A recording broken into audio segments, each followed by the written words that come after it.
Menurut gue sebagai pekerja, lu harus paham bahwa lu harus punya runway. Istilah runway ini biasanya digunakan oleh maskapai penerbangan untuk memacu pesawat sebelum terbang lepas landas. Jadi runway ini juga digunakan oleh dunia startup, yang berarti juga tabungan mereka operasional sebelum mereka launching. Kenapa lu harus punya runway? Karena itu adalah nafas finansial yang harus dijaga oleh setiap pekerja atau pekerja remote, sehingga lu bisa tetap hidup lah istilahnya gitu. Jangan sampai ada hutang dalam kehidupan sehari-hari.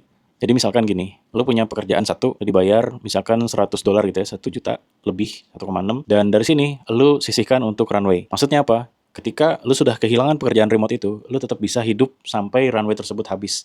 Dan sebelum runway tersebut habis, lu harusnya sudah bisa mendapatkan pekerjaan baru. Jadi kalau di startup itu, ada dana yang dibutuhkan untuk operasional, misalkan menggaji karyawan, atau menggaji founders gitu ya, atau membayar server atau infrastruktur, agar produk startup tersebut tetap bisa berjalan. Nah, ketika dana tersebut habis, maka semua operasional itu tidak akan bisa berjalan. Begitu juga dengan lu sebagai karyawan, mulai mengumpulkan tabungan untuk hidup, dan lu bisa bertahan ketika kehilangan pekerjaan, maka dana yang ada itu adalah runway.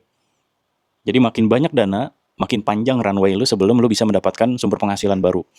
Nah, ini juga sebenarnya ilmu yang gue baru dapatkan setelah agak terlambat sedikit. Sebanyak apapun penghasilan yang kita dapatkan, coba deh lu pikir, ketika lu kehilangan pekerjaan tersebut, penghasilan lu yang sekarang, berapa panjang runway-nya? Apakah 2 minggu, 2 bulan, atau 2 tahun? Kalau lu bisa bertahan tanpa pekerjaan baru dengan runway yang ada, maka runway tersebut bagus. Itu lu bisa dalam tanda kutip masih selamat sebelum lu mendapatkan sumber penghasilan baru. Tapi ketika runway lu cuma sedikit, nah itu bahaya. Kalau bisa jangan sampai ngutang. Jadi lu tetap menjaga runway tersebut, panjangin, gimana pun caranya, ketika lu masih punya penghasilan, lu tabung. Tabungnya di mana? Terserah. Pengalaman gue pribadi, kalau lu punya emas, punya tabungan emas, runway lu masih panjang. Karena emas terus meningkat. Jadi ketika lu punya penghasilan, lu nabung emas sedikit-sedikit gitu ya, 1 gram. Kalau lu kerja dalam 1 tahun, lu bisa nabung 1 gram emas per bulan, maka lu udah bisa dapetin 12 gram emas dalam 1 tahun. Misalkan kontrak lu, ini cuma kontrak lu doang nih ya. Kontrak lu cuma 12 bulan kerja.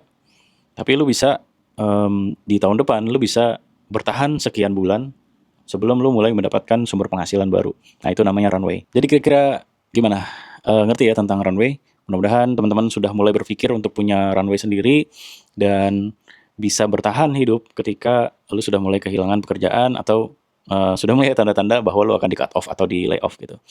Jadi tetap bersabar, nabung, dan lu bisa bertahan sambil lu menggunakan runway tersebut dengan bijak. Dihemat-hemat aja sebelum lu terbang. Oke, thank you. Sampai ketemu di video berikutnya.